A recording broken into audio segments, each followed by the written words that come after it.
로마서를 공부하면서 우리가 받을 수 있는 가장 큰 축복이 무엇일까요? 사람마다 다르겠지만은 어쩌면은 이 로마서 7장의 경험 속에 있는 성도가 이 7장의 경험에서 빠져나올 수 있다면은 그것이 가장 큰 축복이라고 생각이 됩니다. 이 7장이 굉장히 중요하지만 그럼에도 불구하고 이 로마서 7장이 지난 수백 년 동안 큰 논란의 대상이 되었습니다. 그 이유가 무엇일까요? 왜냐하면 이 로마서 7장은 경험에 대해서 말하고 있기 때문입니다. 많은 사람들이 자신의 경험을 토대로 이 로마서 7장을 바라보고 있는 것입니다. 그러면 어떤 일이 생길까요?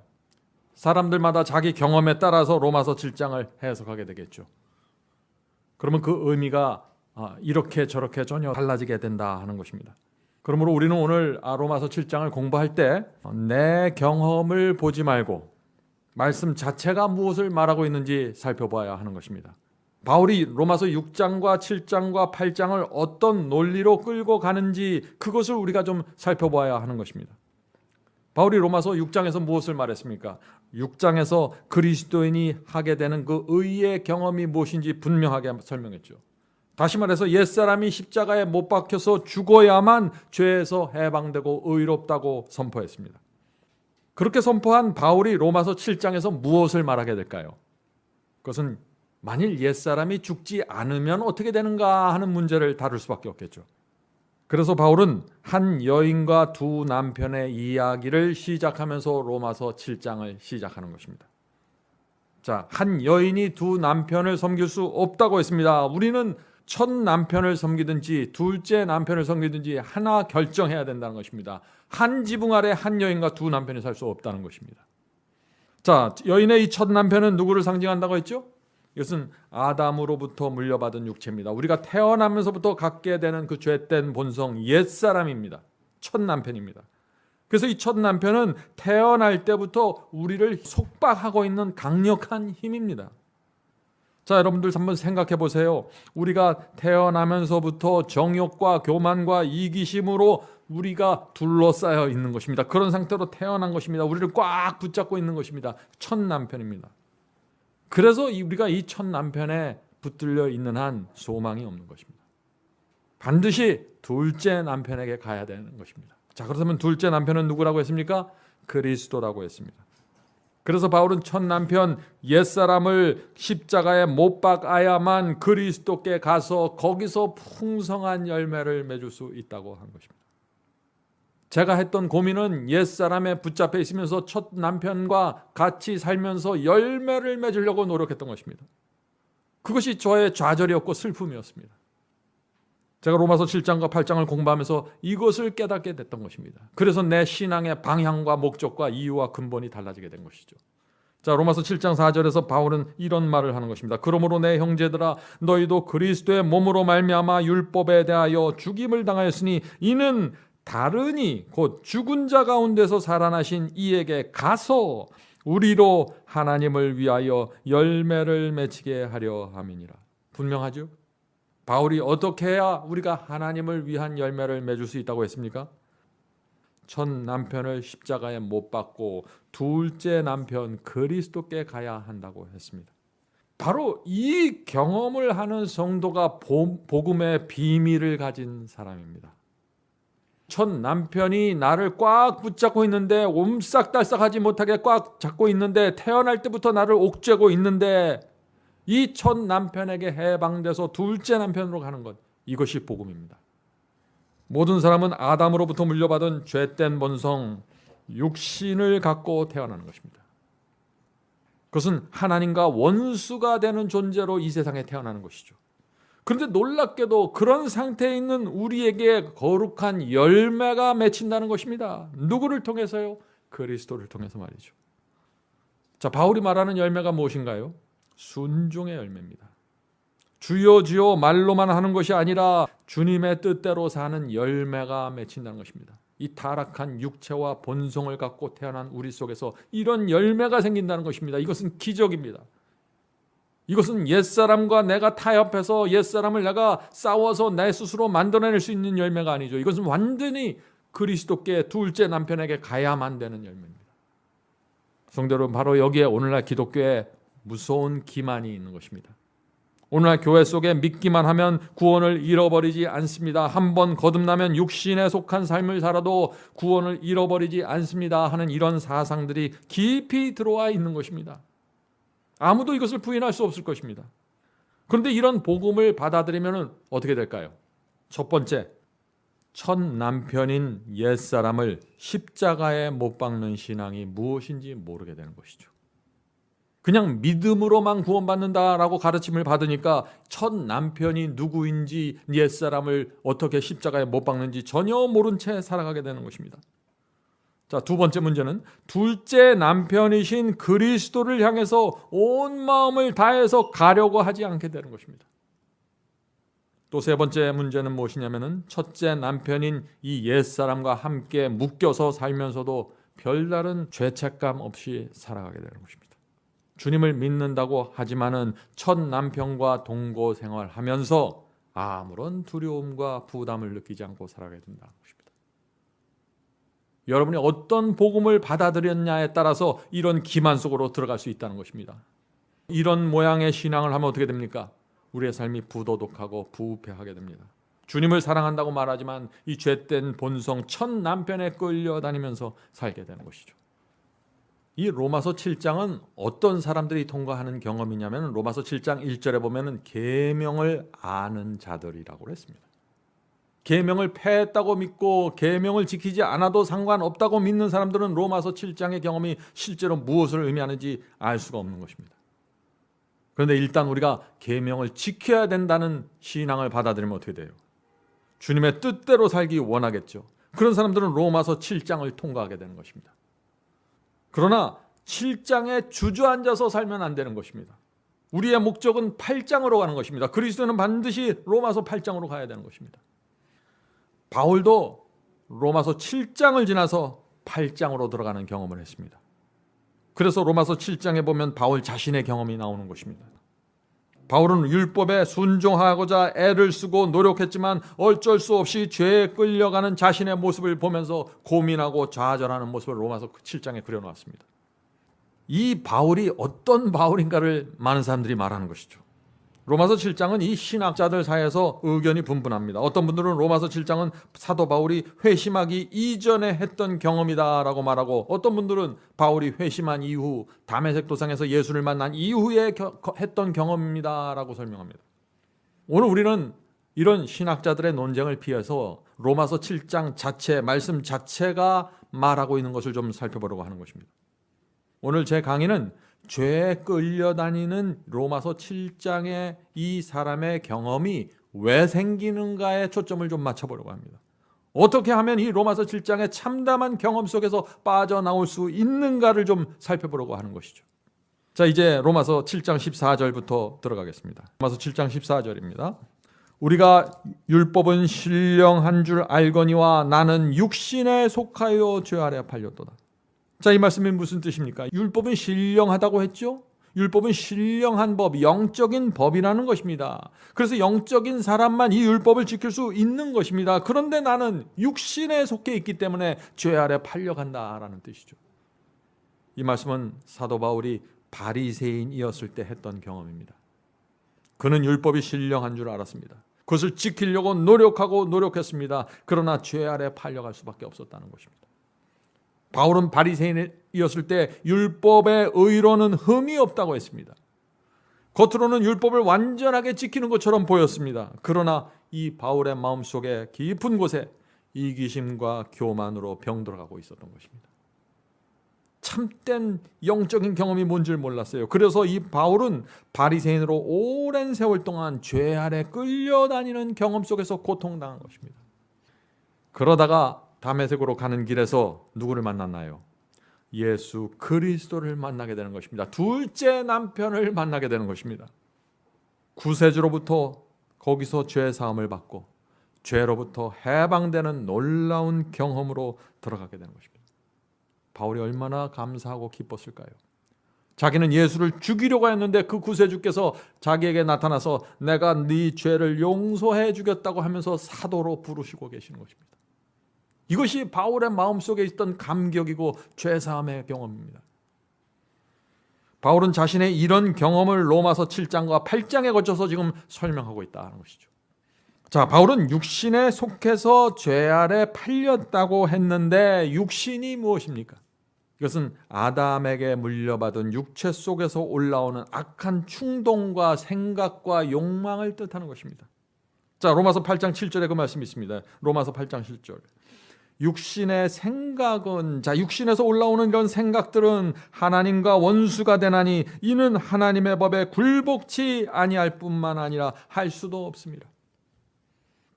바울은 육신은 하나님의 법에 굴복할 수, 순종할 수 없다고 했습니다. 왜 순종하지 못할까요? 육신에서 올라오는 이 생각들은 하나님과 원수가 되기 때문이죠. 이 원수라는 말이 영어로 enmity입니다. 이것은 적개심이라는 뜻이에요. 다시 말해서 하나님을 향해서 적개심을 갖고 태어난다는 것입니다. 그것이 육신이에요. 성도 여러분, 아담의 후손으로 태어난 모든 사람의 육신에는 하나님을 향한 적개심이 새겨져 있는 것입니다. 로마서 7장 사람도 바로 이 문제 때문에 고민하는 것입니다. 바울은 육신에 속해서 죄 아래 팔렸다고 했는데 이것이 어떤 경험일까요? 옛날 미국의 그 흑인 노예들을 좀 생각해 보시기 바랍니다. 어떤 사람이 팔려가면은 그 사람은 노예가 되는 것이죠. 팔려간 그 노예는 자기가 원하는 대로 할 수 없습니다. 주인이 시키는 대로 살아가야 되는 것입니다. 이것이 육신에 속해서 죄 아래 팔린 모습이라는 것입니다. 내가 선하게 살고 싶어도 주인이 와서 채찍질하면서 악하게 살려고 하면은 악하게 사는 것입니다. 그것이 노예입니다. 이 죄의 노예가 된 사람은 머리로는 율법과 계명이 선하고 거룩한지 압니다. 그런데 육신의 욕망에 끌려가서 자꾸 죄를 범하게 된다는 것입니다. 이런 삶은 정말 슬프고 참담한 삶이죠. 바울은 이런 로마서 7장의 말씀을 하기 이전에 6장에서 우리에게 두 옵션이 있다는 사실을 분명하게 말했습니다. 로마서 6장 16절입니다. 로마서 6장 16절. 우리 자신을 종으로 들여 누구에게 순종하든지 그 순종함을 받는 자의 종이 되는 줄을 너희가 알지 못하느냐. 혹은 죄의 종으로 사망에 이르고 혹은 순종의 종으로 의에 이르느니라. 자, 우리에게 있는 두 가지 옵션이 뭐예요? 순종을 선택해서 순종의 종으로 살아서 의에 이르든지 아니면 불순종해서 죄의 종으로 사망에 이르는 것입니다. 우리에게 이 두 가지 옵션, 선택이 있다는 것입니다. 그런데 이 육신에 속한 사람은 이 두 가지 선택 중에 이 선택의 자유를 누리지 못하는 것입니다. 육신에 속한 사람은 그래서 계속해서 이런 고민을 하게 되는 것이에요. 로마서 7장 15절 바로 다음 절을 보겠습니다. 15절입니다. 나의 행하는 것을 내가 알지 못하노니 곧 원하는 이것은 행하지 아니하고 도리어 미워하는 그것을 함이라. 6장에서는 의의 종이 돼서 순종할 수 있다고 지금 말했는데 7장에 와서는 완전히 죄의 노예가 된 사람의 모습이 나타나는 것입니다. 이 사람은 자신이 원하는 것이 있습니다. 그런데 미워하고 하고 싶지 않는 그것을 자꾸 하게 된다고 지금 고민하는 것입니다. 성도 여러분, 여러분은 이런 경험을 이해하십니까? 저는 이런 경험을 많이 했습니다. 이제 제가 두 가지 질문을 좀 드리겠습니다. 첫 번째 질문은 지금 로마서 7장에 이 사람은 왜 이런 모습으로 살아갈까요? 자기가 원치 않는 죄를 자꾸 왜 쥐면서 육신에 끌려가게 될까요? 그 대답은 단순합니다. 이 사람은 육신에 속한 사람이기 때문에 그렇죠. 육신에서 올라오는 그 하나님을 대적하는 욕망과 생각을 물리칠 수 없기 때문에 죄에 끌려가는 것입니다. 자, 그렇다면 두 번째 질문입니다. 두 번째 질문. 로마서 7장에 나오는 이 사람의 남편은 누구입니까? 우리가 지난 시간에 배웠죠?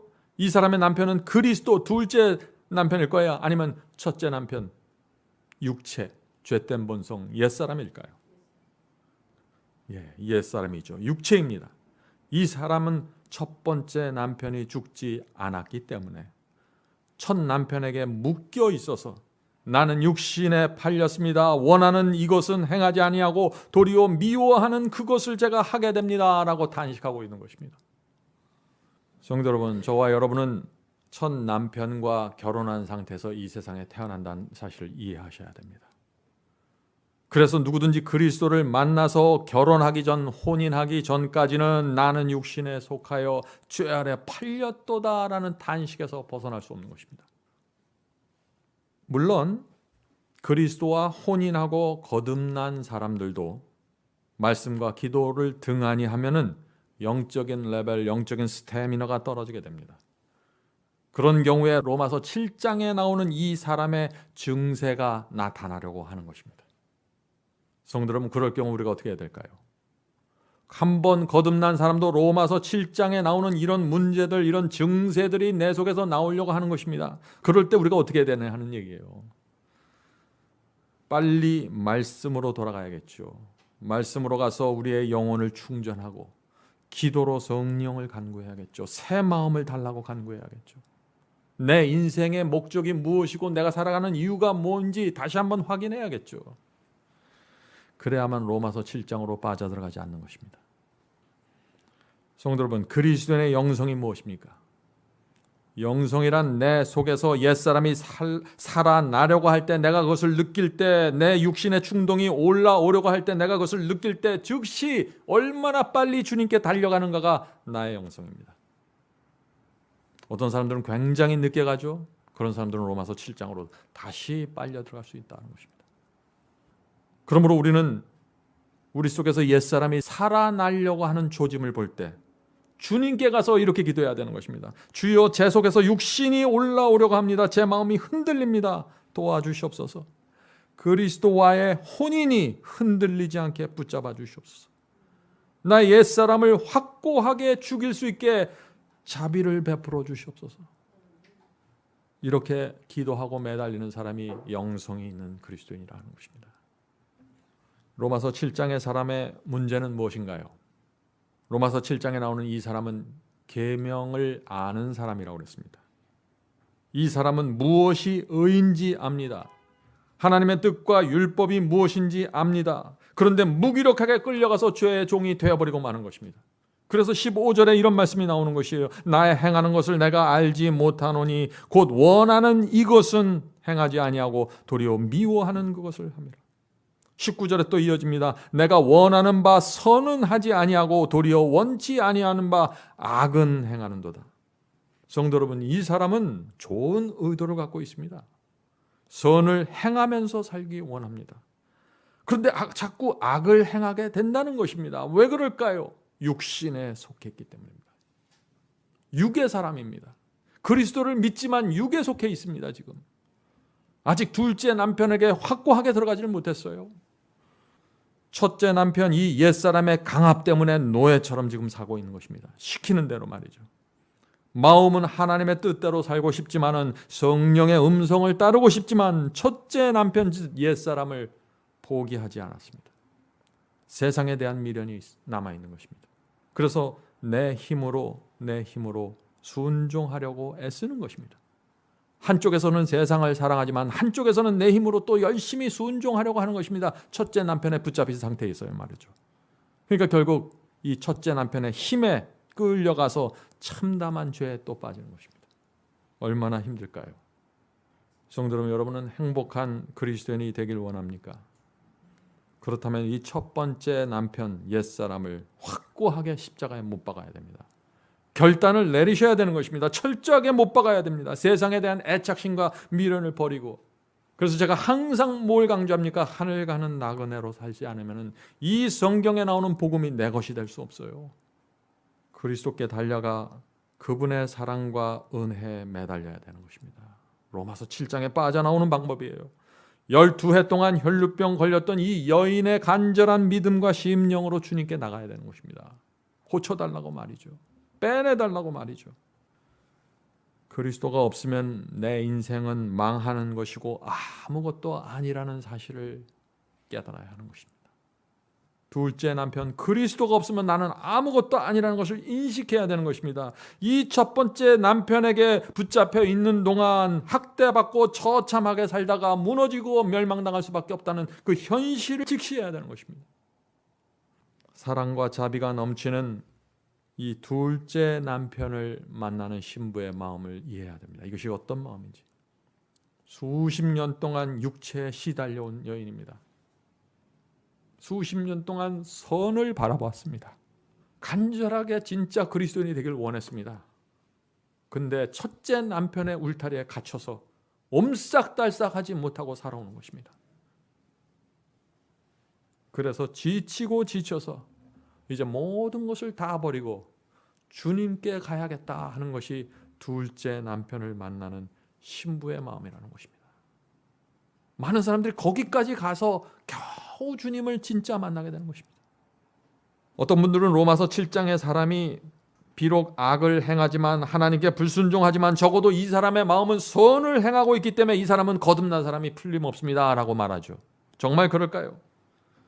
이 사람이 정말 둘째 남편 그리스도와 결혼한 상태일까요? 성도 여러분, 정말 간음하고 싶지 않는 소원이 있으면은 우리 몸으로 간음해도 되는 걸까요? 우상을 섬기고 싶지 않는 소원이 내 속에 있으면은 내가 우상을 만들어도 섬겨도 될까요? 내 소원과 내 몸이 반대로 움직이는 그런 그리스도인의 생활이 진짜 거듭난 그리스도인일까요? 성도 여러분, 이 그리스도인의 의의 경험은 선을 소원하는 데서 끝나는 것이 아닙니다. 의를 선택하고 순종하는 경험까지 가야 하는 것입니다. 바울의 말씀을 잘 들어보세요. 로마서 6장 16절입니다. 너희 자신을 종으로 들여 누구에게 순종하든지 그 순종함을 받는 자의 종이 되는 줄을 너희가 알지 못하느냐. 혹 죄의 종으로 사망에 이르고 혹 순종의 종으로 의에 이르느니라. 바울은 지금 순종의 종으로 의에 이른다고 선포하고 있는 것입니다. 왜 바울은 이렇게 순종을 강조할까요? 마음만 있으면 되지, 소원만 있으면 되지, 왜 순종을 강조할까요? 왜냐하면 우리는 하나님과 사탄 사이에서 누구를 섬길까를 결정해야 되는 것입니다. 그것이 신앙이에요. 사탄이 없는 것이 아니에요. 하나님만 있는 것이 아니에요. 지금 하나님과 사탄이 전쟁을 하고 있는 것입니다. 그 사이에 들어가서 우리가 누구를 섬길까를 결정해야 되는 것이에요. 선택으로, 결정으로, 순종으로 말이죠. 마음은 하나님을 섬기면서 이 몸뚱아리는 사탄을 섬길 수 없는 것입니다. 두 주인을 섬길 수 없다는 것입니다. 그래서 성도 여러분, 우리는 지금 전쟁 중에 있다는 사실을 잊지 마셔야 돼요. 전쟁 중에서 우리가 이 복음을 바라봐야 되는 것입니다. 그래야 이 복음이 이해가 되는 것입니다. 자, 예수께 가는 길 47, 48페이지에 그래서 이런 말씀이 있는 것입니다. 선과 성결에 대한 욕망은 좋기는 좋으나 만일 그것으로 그친다면 그것은 아무 소용도 없다. 많은 사람은 그리스도인이 되려고 희망하고 소원만 하다가 멸망에 들어가게 될 것이다. 얼마나 두려운 말씀입니까? 이 말씀은 로마서 7장을 오해하고 있는 분들이 꼭 한번 살펴봐야 될 말씀이죠. 계속해서 읽겠습니다. 저들은 저희 마음을 하나님께 바치는 데까지 이르지 않는다. 저들은 지금 그리스도인이 되기를 결정하지 않는다. 마음만 갖고 있다는 것이에요. 소원만 갖고 있어요. 성도 여러분, 선에 대한 소원을 갖고 있다고 할지라도 선을 붙잡지 않으면, 선택하지 않으면 아무 소용이 없는 것입니다. 여러분, 이것을 실제적으로 생각해 보세요. 많은 사람들이 선을 소원하고 갈망하는 상태에서 멸망당하게 된다는 것입니다. 자, 계속해서 로마서 7장에 나오는 이 사람의 고백을 좀 살펴보겠습니다. 로마서 7장 16절입니다. 만일 내가 원치 아니하는 그것을 하면은 원치 않은 악을 행한다는 것입니다. 불순종한다는 것입니다. 하나님의 말씀과 계명에 불순종하는 것입니다. 내가 이로 율법에 선한 것을 시인하노니. 자, 이것이 무슨 뜻입니까? 육신에 속한 내가 원치 않는 악을 행하는 것은 율법이 선하다는 사실을 증명하는 것이라 하는 것입니다. 왜냐하면 나는 육신에 속해서 악한데 율법은 선하기 때문에 내가 자꾸 불순종하게 된다는 것입니다. 그러므로 내 불순종은 율법이 선하고 의롭다는 것을 증명하는 것이다 하는 것입니다.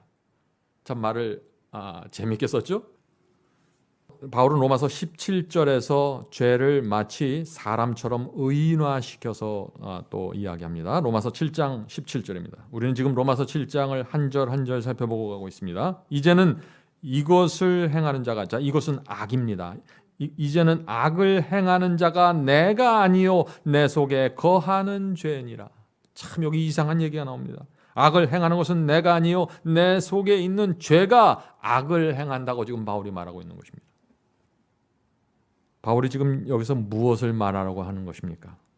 죄에 대한 책임이 나에게 없다는 것을 말하고 있는 것입니까? 아니죠. 바울은 바로 앞에서 내가 죄에 팔려갔고 내가 악을 행했다고 말했습니다. 그런데 여기 와서 갑자기 말을 뒤집을 수는 없는 것이죠. 성도 여러분, 이 죄에 대한 책임은 항상 나에게 있는 것입니다. 내가 악을 선택한 것이고 내가 불순종하기로 결정한 것입니다. 그래서 하나님께서 나를 심판하시는 것입니다. 자, 그렇다면 악을 행하는 것은 내가 아니라 내 속에 있는 죄다 하는 이 말씀이 무슨 뜻일까요?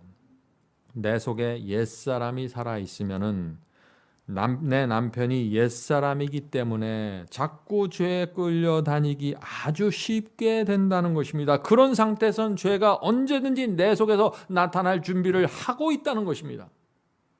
그래서 바울이 악을 행하는 것은 내가 아니요 내 속에 있는 죄니라 라는 이런 표현을 하는 것이죠. 자, 로마서 7장 18절 19절 보겠습니다. 로마서 7장 18절 19절. 내 속에 곧 내 육신에 선한 것이 거하지 아니하는 줄을 아노니 원함은 내게 있으나 선을 행하는 것은 없노라. 내가 원하는 바 선은 하지 아니하고 도리어 원치 아니하는 바 악은 행하는도다. 이 사람이 마음이 지금 어떤 상태입니까? 이 사람의 마음은 선을 원합니다. 좋은 의도와 목적을 갖고 있습니다. 그러나 자기가 원하는 대로 행할 수 없다는 것입니다. 하나님의 말씀을 범하는 것인지 알지만 악을 행하기로 선택하게 된다는 것입니다. 원치 않은 죄에 자꾸 끌려가는 것입니다. 여러분들은 이런 경험을 이해하십니까? 저는 이런 경험을 여러 번 해보았습니다. 그렇습니다. 모든 그리스도인은 이런 경험을 다 해보았을 것입니다. 그 사람이 거듭났든지 거듭났지 않았든지 말이죠. 한 번쯤은 이런 경험을 해보았을 것입니다. 그런데 문제는 이것이 그렇게 좋은 경험이 아니라는 것이죠. 이것은 노예처럼 끌려다니는 참담한 경험을 말하는 것입니다. 이런 경험을 누구든지 하고 있다면 빨리 빠져나와야 되는 것입니다. 그러므로 우리는 왜 우리가 이런 경험으로 들어가게 되고 어떻게 빠져나올 수 있는지를 정확하게 알아야 된다는 것입니다. 성도 여러분, 마음은 선을 원하는데 왜 원치 않는 그 악을 행하게 될까요? 대답은 단순합니다. 내가 육신에 속했기 때문입니다. 옛사람이 십자가에 못 박히지 않았기 때문입니다. 내 남편이 여전히 첫 남편이에요. 옛사람이기 때문에 그런 것입니다. 그래서 로마서 7장 사람은 14절부터 계속해서 이렇게 말하고 있는 것입니다. 나는 육신에 속해서 죄에 팔렸습니다. 나는 죄의 노예입니다. 나는 내가 원하는 것을 할 수 없습니다. 원하지 않는 것을 할 수밖에 없습니다. 내 주인은 죄이기 때문에 그렇게 살 수밖에 없습니다. 비록 내가 하나님의 계명을 알고 계명이 선하고 의롭다는 사실을 알지라도 나는 하나님의 법을 범할 수밖에 없습니다. 왜냐하면 죄가 나를 지배하고 있기 때문입니다. 성도 여러분, 그런데 두려운 사실은 오늘 많은 사람들이 이런 모습으로 살아가고 있으면서 로마서 7장을 가리키면서 나는 거듭났습니다. 나는 구원받았습니다. 라고 말하고 있다는 것입니다. 성도 여러분, 그런 이야기는 굉장히 위험한 이야기죠. 왜냐하면 바울은 로마서 6장에서 정반대의 말을 하고 있기 때문입니다. 로마서 6장 1절부터 2절입니다. 로마서 6장 1절부터 2절. 그런즉 우리가 무슨 말하리요? 은혜를 더하려고 죄에 거하겠느냐? 그럴 수 없느니라. 죄에 대하여 죽은 우리가 어찌 그 가운데가 어떤 가운데예요? 죄 가운데 더 살리요. 얼마나 분명합니까? 바울은 지금 말하고 있는 것입니다. 하나님의 은혜 때문에 우리가 그 은혜 아래 거하고 있는데 어떻게 죄 가운데 거할 수 있느냐? 그럴 수 없느니라. 성도 여러분, 하나님의 그 피 묻은 은혜를 아는 사람은 로마서 7장의 경험 속에 머물러서 앉아 있을 수가 없는 것입니다. 은혜가 우리를 그렇게 할 수가 없는 것입니다. 자, 내 속에 거하는 죄 때문에 죄를 범하게 된다는 그 17절의 고백이 20절에 또다시 반복됩니다. 로마서 7장 20절입니다. 만일 내가 원치 아니하는 그것을 하면 이것을 행하는 자는 내가 아니요 내 속에 거하는 죄니라. 로마서 7장 사람은 계속해서 죄가 내 속에 거한다고 고백하고 있죠. 죄가 내 속에 거한다는 것이 무슨 뜻입니까? 죄가 나를 지배한다는 뜻이에요. 성도 여러분, 죄와 그리스도 사이에 존재하는 뚜렷한 원칙이 있습니다. 자, 그 원칙이 무엇일까요? 죄와 그리스도는 공존하지 못한다는 것입니다. 죄가 내 속에 들어오면 그리스도께서 나가셔야 되는 것입니다. 그리스도께서 내 마음에 들어오시면 죄가 나가는 것입니다. 이 두 주인이 내 속에 공존할 수 없다는 것입니다. 바울은 갈라디아서에서 그래서 이 원칙을 분명하게 설명합니다. 갈라디아 2장 20절입니다. 갈라디아 2장 20절. 내가 그리스도와 함께 십자가에 못 박혔나니 그런즉 이제는 내가 산 것이 아니요 내 안에 그리스도께서 사신 것이라. 자, 언제 그리스도께서 내 안에 사신다고 했어요? 여기서 바울이 내가 십자가에 못 박혔을 때입니다. 내 육신이, 내 육체가 십자가에 못 박혔을 때입니다. 옛사람이 못 박혔을 때예요. 다시 말해서 그 옛사람이 못 박혔을 때, 그때 그리스도께서 내 안에 사실 수 있다는 것입니다. 왜요? 한 주인이 사라져버렸기 때문에. 우리 속에 두 주인이 한 보좌에 자리를 나눠서 앉아있을 수 없다는 것입니다. 이것이 성경의 가르침이에요. 많은 사람들이 두 주인을 모시면서 살려고 하니까 여기서 문제가 생기고 로마서 7장으로 들어가게 된다는 것입니다. 성도 여러분, 바울은 지금 하나님의 아들을 믿는 믿음 안에서 산다고 했는데 이것이 무슨 뜻입니까? 하나님의 아들을 믿는 믿음 안에서 사는 것이란 것은 내가 십자가에 못 박히고 내 안에 그리스도께서 사시는 것을 말하는 것이에요. 그것이 믿음입니다. 우리가 주님을 믿는다고 얘기할 때 우리는 한 주인을 선택했다는 뜻을 포함하고 있다는 것입니다. 나의 옛 주인은 십자가에 못 박았다는 사실을 말하고 있는 것입니다. 그것이 내가 주님을 영접하고 믿습니다라는 말의 의미입니다. 그런데 오늘 많은 사람들이 그 말의 의미가 무엇인지도 모르고 지금 말하고 있는 것이죠. 성도 여러분, 우리가 한 가지 알아야 될 것은 옛사람은 살아날 수 있다는 것입니다. 한번 옛사람이 십자가에 못 박혀 죽는다고 해서 자동적으로 그 죽는 상태가 저절로 유지되는 것은 아니죠. 우리가 하나님의 말씀과 성령의 감동을 내 양심으로 받아들이지 않을 때, 날마다 내가 내 자신을 부인하지 않을 때, 내가 주 앞에 나가서 절박한 심령으로 기도하지 않는 삶을 계속해서 살아갈 때 옛사람은 다시 머리를 들고 일어나는 것입니다. 살아나는 것입니다. 그것이 우리가 기도하고 말씀을 읽는 중요한 이유죠. 자, 이제 제가 질문을 드리겠습니다. 하나님께 마음을 바친 사람은 옛사람이 살아나서 나를 지배하려는 조짐이 보일 때 그것을 느낄 수 있을까요? 그렇습니다. 거듭난 성도가 하나님의 은혜와 생명이 내 속에서 풍요롭지 않고 말라가고 있을 때 이 거듭난 성도가 그것을 인식할 수 있을까요? 그렇습니다. 그래서 우리가 로마서 7장으로 들어가지 않을 수가 있는 것입니다. 그것을 인식할 수 있기 때문에 말이죠. 우리가 어떻게 해야 됩니까? 가만히 있으면 안 되죠. 우리의 생명이 말라가고 내 영이 드라이해지는 풍요롭지 않는 것을 느낄 때 주님께 나가 기도해야 되는 것입니다. 주여 살려주시옵소서라고 말이죠. 하나님의 말씀으로 마음을 채우고 성령의 은혜를 또 받아야 되는 것입니다. 그것이 하늘 가는 나그네 신앙입니다. 로마서 7장의 늪에 빠지지 않는 방법은 이것밖에 없는 것입니다. 둘째, 남편에게 어떻게 해서든지 붙어 있어야 되는 것입니다. 어떻게 해요? 말씀을 통해서, 기도를 통해서, 성령을 통해서 말이죠. 성도 여러분, 그러나 우리에게 놀라운 약속이 있습니다. 이 사도 요한은 우리에게 두 가지 약속을 주고 있습니다. 자, 요한일서 2장 1절입니다. 요한일서 2장 1절. 나의 자녀들아, 내가 이것을 너희에게 쓰면 너희로 죄를 범치 않게 하려 함이라. 자, 이것이 하나님께서 주시는 첫 번째 약속입니다. 죄를 범하지 않게 해 주시겠다는 것입니다. 놀라운 약속입니다. 이 약속을 여러분들 믿고 붙잡으시겠습니까? 자, 두 번째 약속이 이어집니다. 만일 누가 죄를 범하면 아버지 앞에서 우리에게 대언자가 있으니 곧 의로우신 예수 그리스도라. 자, 이것이 둘째 약속입니다. 둘째 약속이 뭔가요? 혹시 죄를 범하면 하늘 아버지 앞에서 우리를 중보해 주실 그리스도께서 계시다는 것을 잊지 말아라. 얼마나 감사합니까? 성도 여러분, 하나님께서 우리를 위한 완전한 구원의 계획을 세워놓으셨다는 사실을 잊지 마세요. 아무것도 두려워할 것이 없는 것입니다. 그러므로 우리는 하나님의 약속을 붙잡고 죄를 승리하는 것을 바라보고 나가야 되는 것입니다. 패배주의에 휩싸이면 안 되는 것이죠. 마음과 생애를 주님께 바친 성도들에게는 승리가 주어져 있다는 이 하나님의 약속을 잊지 말고 그 믿음으로 그것을 주장하면서 살아야 된다는 것입니다. 로마서 7장의 이 경험은 너무나 당연한 경험이 아닙니다. 이것은 굉장히 그리스도인에게 있어서 어색한 경험이 되어야 하는 것이죠. 우리가 그렇게 주님을 믿고 승리하면서 살다가 혹시 죄를 범하면 어떻게 하라고요? 네, 주님께 나가 죄를 고하고 사함을 받아야 된다는 것입니다. 다시 하늘의 평강을 얻고 좁은 길을 믿음으로 또 걸어가야 된다는 것입니다. 이것이 그리스도인의 삶입니다. 많은 사람들은 왜 이 삶이 안 될까요? 그것은 그들 마음속에 죄를 고집하는 정신이 있기 때문입니다. 하나님께서 하지 말라고 하신 걸 끝까지 붙들려고 하는 그 고집이 있기 때문에 이 신앙으로 돌아가지 못하는 거예요. 자, 21절부터 많은 사람들이 오해하는 말씀이 또 나옵니다. 로마서 7장 21절과 22절입니다.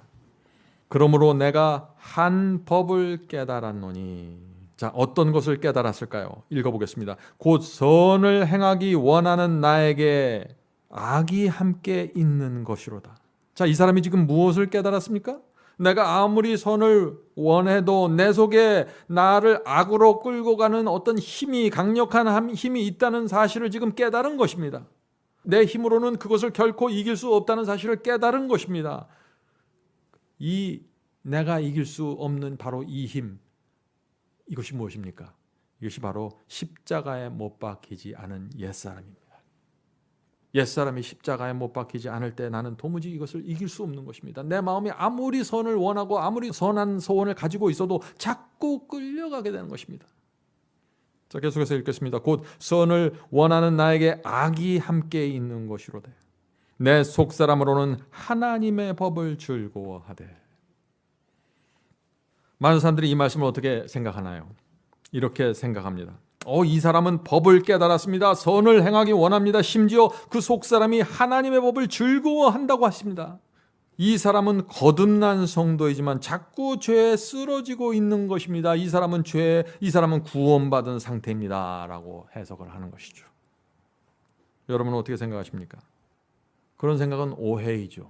지금 로마서 7장을 14절부터 쭉 내려오는 연속적인 문맥 속에서 이 문장을 바라봐야 되는 것입니다. 이 사람은 선을 행하고 있습니다. 선을 원하고 또 그 속에 있는 자기 속에 악이 있다는 것을 깨달았습니다. 속사람이 하나님의 법을 즐거워하고 있습니다. 그런데 무엇이 없어요? 순종의 열매가 없는 것입니다. 이것이 기가 막힌 얘기예요. 성도 여러분, 진리를 깨닫고 즐거워한다고 해서 모두 거듭나고 열매 맺는 것이 아닙니다. 저는 많은 집회를 했고 설교를 했고 강의를 했어도 사람들이 진리를 즐거운 마음으로 받아들이는 것을 제가 여러 번 봤습니다. 그런데 그 수많은 사람들이 나중에 진리를 버리고 떠나가 버렸습니다. 왜 그럴까요? 예수께서 주신 씨 뿌리는 자의 비유를 들어보셔야 돼요. 마태복음 13장 20절 21절입니다. 마태복음 13장 20절 21절. 씨가 돌밭에 뿌리웠다는 것은 말씀을 듣고 즉시 기쁨으로 받되. 자, 여기 놀라운 사람이 나오죠? 말씀을 들었습니다. 즉시 기쁘게 받아들이는 것입니다. 믿음이 있는 것처럼 보입니다. 그런데 이 사람이 어떻게 될까요? 계속해서 읽어보겠습니다. 그 속에 뿌리가 없어 잠시 견디다가 말씀을 인하여 환난이나 핍박이 일어날 때는 곧 넘어지는 자요. 성도 여러분, 예수께서 무엇을 지금 말씀하고 계십니까? 많은 사람들이 진리가 무엇인지 깨닫고 즐거워한다고 했습니다. 그런데 거기서 멈추는 것입니다. 즐거워하기만 합니다. 깨닫기만 합니다. 성장하지 않습니다. 열매를 맺지 않는 것입니다. 어려움이 생기고 핍박이 오면 진리를 포기하고 떠나가 버리는 것이죠. 이렇게 되는 이유가 무엇이냐는 얘기예요. 그것이 바로 첫 남편 옛사람이 십자가에 못 박히지 않고 살아서 움직이고 있다는 것입니다. 그래서 내가 지적으로 깨닫고 인정하고 내 감성이 즐거워해도 이 옛사람이 나를 놔주질 않는 것입니다. 육에 속한 사람의 모습이라는 것이죠. 이 육에 속한 사람은 아무리 진리를 좋아하고 즐거워할지라도 선을 행할 힘이 없습니다. 순종할 영적인 힘이 없습니다. 여러분들 이런 사람을 보신 적이 있어요? 육적인 사람이에요. 그런데 진리에 관심이 많아요. 누가 설교를 하면 듣습니다. 좋아합니다. 재밌어해요. 즐거워해요. 그래서 옆 사람들이 착각할 정도예요. 그런데 순종은 안 해요. 이 세상에 그런 사람들이 얼마나 많은지 모르겠어요. 그런 사람들은 이 어려움을 극복할 영적인 스태미너가 없는 것입니다. 그래서 선을 원하지만 불순종하게 되는 것입니다. 성도 여러분, 제가 젊었을 때 신앙을 받아들이고 성경을 공부하면서 제 마음과 삶이 성경과 너무나 일치하지 않는다는 것을 제가 깨달았어요. 처음 그리스도의 신앙을 받아들이고 말이죠. 크게 실망하고 좌절했습니다. 그때 제가 이 두 가지 중에 하나를 선택해야 됐어요. 그것은 뭐냐? 첫 번째는 하나는 내가 깨달은 복음과 진리대로 내 마음과 삶이 변화되는 길로 가는 것입니다. 그것이 나의 첫 번째 선택이었어요. 그렇게 하려면 그런데 많은 것을 희생하고 포기해야 됐습니다. 옛사람이 원하는 것들을 끊어버려야 됐어요, 제가. 그런데 또 다른 옵션이 제게 있었습니다. 그건 뭐냐면은 현재 내 상황에서 가능한 수준까지 복음과 진리를 끌어내리는 것입니다. 내가 하나님의 말씀을 재해석하는 것이죠. 다시 말해서 내가 원하는 수준으로 하나님의 말씀을 끌어내리는 것입니다. 그리고 그 수준 안에서 내가 예배드리고 말씀 읽고 헌금 내면서 교제하면서 살아가는 것입니다. 성도 여러분, 로마서 7장을 공부하는 모든 그리스도인들이 로마서 7장 말씀 앞에서 큰 흔들림으로 들어가게 됩니다. 어떤 흔들림으로 들어갈까요? 하나님의 말씀을 있는 그대로 받든지 아니면 내가 원하는 수준으로 이 로마서 7장의 말씀을 재해석해서 끌어내리고 싶은 충동과 시험을 느끼게 되는 것입니다. 여러분은 어떤 선택을 하시겠습니까? 많은 사람들이 그런 어려움을 겪는 이유는, 또 제가 과거에 그런 어려움을 겪었던 이유는 신앙을 내 힘으로 하는 줄 제가 알았던 것입니다. 내 의지와 내 결심으로, 내가 결심해서 순종하고 내 의지로 무엇을 선택하고. 한 가지 우리가 잊지 말아야 될 것은 있는데, 우리의 의지와 결심이 어느 수준까지는 가능할지 모르지만은 진짜 복음의 중심으로는 들어갈 수 없습니다. 신앙은 내 힘에 의지해서 하는 것이 아닙니다. 구원은 그렇게 이루어질 수 있는 것이 아닙니다. 하나님과 성령의 능력이 아니면은 시작도 할 수 없고 진행도 되지 않고 열매가 되지 않는 것입니다. 이것이 기독교 신앙이에요. 그런데 로마서 7장의 사람의 문제는 무엇입니까? 내 힘으로, 자기 힘으로 내 속에 있는 옛사람과 이기려고 싸웠던 것입니다. 내 힘으로 순종하고 애쓰다가 쓰러져서 자포자기한 것입니다. 좌절한 것입니다. 이런 사람들에게 무엇이 필요할까요? 내가 한번 해보겠다는 정신을 이제 내려놓아야 된다는 것입니다. 전적으로 하나님의 능력에 의지하는 신앙에 대해서 살펴봐야 합니다. 그 신앙으로 들어가야 되는 것입니다. 하나님의 은혜에 의지해서 매달리는 신앙으로 들어가야 하는 것입니다. 다른 초이스가 없어요. 자, 로마서 7장의 사람이 고민이 이어집니다. 로마서 7장 23절 보겠습니다. 로마서 7장 23절. 내 지체 속에서 한 다른 법이 내 마음의 법과 싸워. 자, 바울은 여기서 지금 두 가지 법을 말하고 있죠. 내 속에서 한 법이 있는데 그 법이 내 마음의 법과 싸운다고 했습니다. 내 속에서 싸움이 일어난 것이에요. 자, 왜 싸울까요? 둘이 원하는 것이 다르니까 싸우겠죠.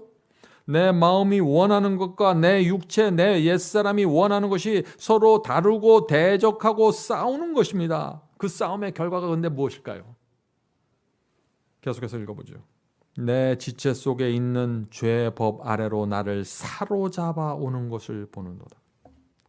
지금 바울은 자기 속에서 지금 두 법이, 두 세력이 싸우는 것을 보는 것입니다. 옛사람과 나와 싸우는 모습을 다 지켜보는 것이에요. 그런데 그 패배가 되는 것입니다. 내가 옛사람 육체를 이기려고 싸우는 전쟁의 결과에서 내가 지고 자꾸 끌려가 버리는 것입니다. 그래서 죄의 법 아래로 내가 끌려가는 것입니다.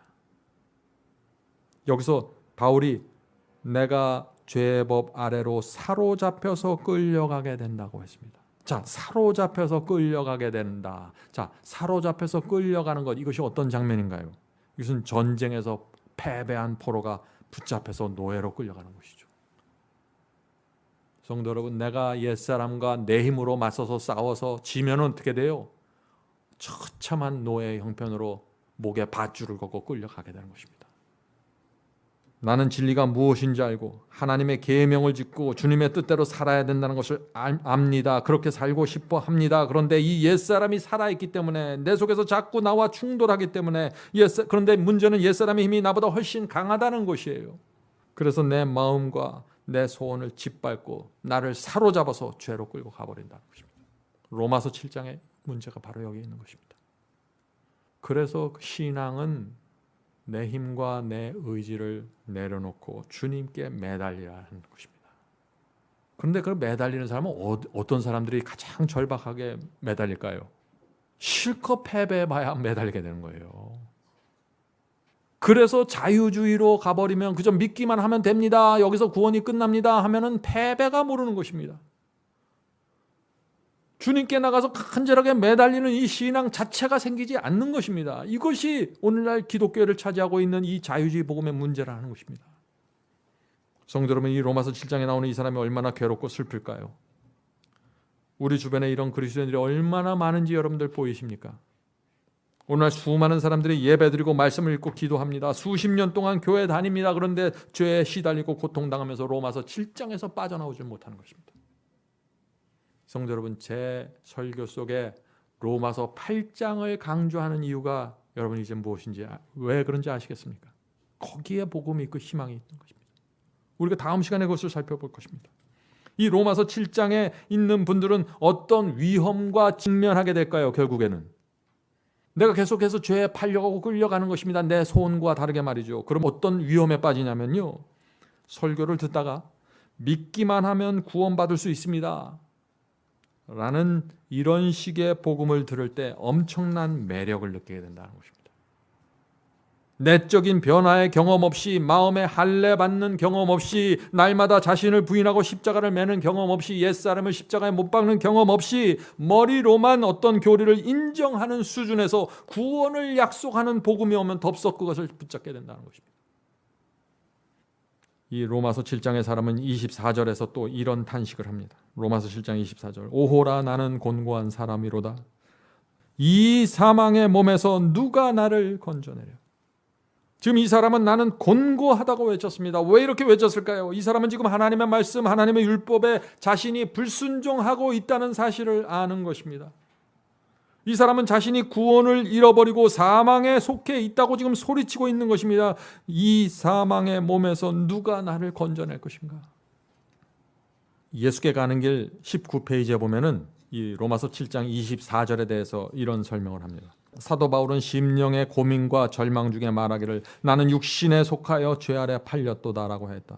그는 스스로 얻을 수 없는 순결과 의로 갈망하여 부르짖기를 오호라 나는 곤고한 사람이로다. 이 사망의 몸에서 누가 나를 건져내려고 하였다. 이런 부르짖음은 어느 곳에서나 어느 시대나 죄의 짐에 눌린 자들의 마음에서 발하는 부르짖음이다. 이런 모든 부르짖음에 대한 대답은 다만 하나뿐인데 곧 세상 죄를 지고 가는 하나님의 어린 양을 보라는 것이다. 성도 여러분, 이것이 복음입니다. 내 죄를 짊어지고 가는 그리스도를 보아야 하는 것입니다. 그분의 사랑과 은혜를 바라보아야 하는 것입니다. 그래야만 우리가 이 세상을 버리고 십자가를 지고 옛사람을 십자가에 못 박게 되는 것입니다. 그리스도께 온 마음과 정성과 뜻을 다하여 가게 되는 것입니다. 로마서 7장에서 결국 빠져나올 수 있는 힘은 나에게 있는 것이 아닙니다. 그리스도께로부터 나오는 것입니다. 그래서 우리가 주 앞에 나가서 이렇게 고백하게 되는 것입니다. 이런 고백은 정말 내 힘으로 주님께 나가서 주님의 뜻대로 살고 싶어서 애를 쓰고 썼는데 신실한 마음으로 선을 바라보면서 갈망하면서 오랜 세월 주님께 가려고 했는데 실패해서 좌절해서 고민하는 성도들, 좌절한 성도들, 그런 성도들이 이런 기도를 드리게 된다는 것입니다. 주여, 제가 졌습니다. 이제 내 힘으로 하는 신앙을 버리겠습니다. 저를 살려주시옵소서. 주님의 사랑과 은혜로 저를 세워주시고 안아주시옵소서. 저를 죄와 세속으로 끌고 다니는 저 첫 남편 옛사람이 지긋지긋합니다. 저를 이 옛사람으로부터 구원해 주시옵소서. 이런 기도를 드릴 수 있다면 예수께서 그 사람을 구원하지 않겠어요? 자, 이제 로마서 7장의 그 마지막 절 보겠습니다. 이 로마서 7장 사람이 또 이렇게 고백합니다. 로마서 7장 25절. 우리 주 예수 그리스도로 말미암아 하나님께 감사하리로다. 그런즉 내 자신이 마음으로는 하나님의 법을, 육신으로는 죄의 법을 섬기노라. 참, 여기서 이상한 말씀이 나오죠. 이 사람이 왜 갑자기 감사한다고 지금 말하고 있을까요? 로마서 7장 14절부터 여기까지 지금 계속해서 쓰러지고 넘어지고 좌절하는 장면이 나오다가 왜 갑자기 감사하냐 하는 것입니다. 어떤 사람들은 이렇게 생각합니다. 비록 죄의 법에 끌려다니고 죄의 종으로 살았지만 마음만은 하나님의 법을 섬김으로 감사한다고 하는 것이 아닌가요? 라고 질문하죠. 오늘 많은 사람들이 로마서 7장 25절을 그렇게 생각합니다. 내 마음만은 하나님을 섬기고 있으니까. 다시 말해서 우리 속에서 옛사람과 내 마음이 투쟁하고 있는 것을 거듭남의 증거로 생각하는 것입니다. 내 마음은 옛사람과 충돌하고 싸웠습니다. 적어도 결국은 끌려갔지만, 그래서 죄에 쓰러질 때마다 내 양심이 괴롭고 힘들었습니다. 이것이 내가 거듭났다는 증거입니다 라고 말하는 것입니다. 성도 여러분, 정말 그럴까요? 정말 죄와 투쟁을 하고 패배했는데 양심을 느끼게 되면은 그것이 거듭난 증거일까요? 아니에요. 이 세상에 사는 많은 사람들이 죄에 끌려가서 양심의 가책을 느껴요. 유교를 믿고 불교를 믿는 사람들도 선을 이루려고 하다가 죄에 넘어지고 부끄러운 짓을 하면은 패배의식을 느끼고 부끄러워하고 좌절하고 낙담에 빠지고 양심의 가책을 느낍니다. 사울 왕도 가룟 유다도 죄와 투쟁했어요. 심한 가책을 받았습니다. 그러나 옛사람이 십자가에 못 박히지 않았기 때문에 죄에 사로잡혀서 끌려가서 멸망당했던 것입니다. 자, 그렇다면 이 죄에 끌려다니는 로마서 7장의 사람이 감사하는 이유가 무엇일까요? 바로 그 다음 성경절에 그 이유가 나오는 것입니다. 로마서 8장 1절입니다. 로마서 8장 1절. 자, 킹 제임스 성경으로 읽겠습니다. 그러므로 이제 그리스도 예수 안에 있는 자들에게는 정죄함이 없나니. 자, 아담 안에 있다가 예수 안으로, 그리스도 안으로 들어온 자들에게는 정죄함이 없다는 것입니다. 당연하죠? 계속해서 읽겠습니다. 정죄함이 없나니 그들은 육신을 따라 걷지 아니하고 성령을 따라 걷느니라. 성도 여러분, 이 사람이 감사하는 이유가 무엇입니까? 옛사람의 투쟁에서 승리하는 길을 배웠기 때문입니다. 지금 이 사람은 둘째 남편 그리스도 안으로 들어왔습니다. 새 남편을 만난 것입니다. 이제 그래서 육체를 따라가지 않고 첫 남편을 섬기지 않고 성령을 따라가게 되었습니다. 바울은 지금 로마서 7장에서 지금 나와 옛사람이 싸우는 전쟁에서 내가 계속해서 패배하고 실패하고 낭망하는 것을 말씀하다가 로마서 8장에 들어와서 자유를 말하는데 그 자유는 어디서 오냐면 내 속에서 오는 게 아니라 외부로부터 오는 것입니다. 성령의 능력을 통해서 오는 것입니다. 그래서 로마서 8장은 성령의 이야기가 되는 것입니다. 그래서 로마서 7장은 내 이야기입니다. 내가 노력하고 내가 애썼는데 이렇게 실패했습니다 라고 좌절하다가 로마서 8장에 들어와서 성령으로 승리하는 이야기가 시작이 되는 것입니다. 성도 여러분, 이것이 복음의 능력이고 파워입니다. 복음은 믿어 순종케 하는 것이라 했습니다. 우리 힘으로 하나님 말씀에 순종할 수 없습니다. 우리 힘과 결심으로는 주님의 뜻에 순종할 수 없습니다. 그래서 바울이 로마서 8장부터 성령의 능력과 감동과 인도하심을 외치는 것입니다. 성령이 내 마음을 어떻게 감동시키는지를 말하고 있는 것이죠. 여기에 희망이 있다는 것입니다. 성도 여러분, 용기를 내시기 바랍니다. 우리에게 소망이 있습니다.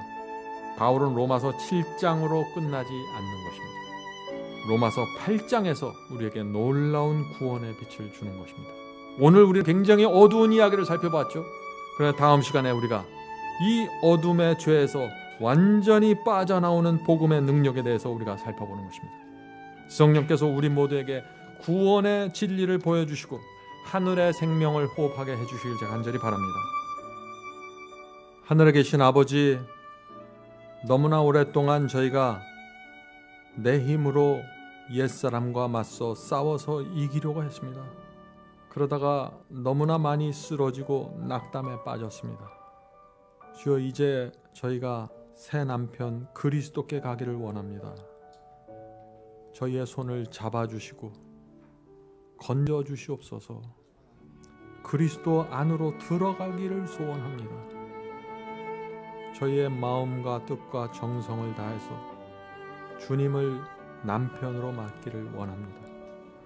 이제 옛사람을 십자가에 못 박기로 결정하고자 하오니 주께서 성령으로 저의 마음을 도와주셔서 강력하게 못질할 수 있도록 도와주시옵소서.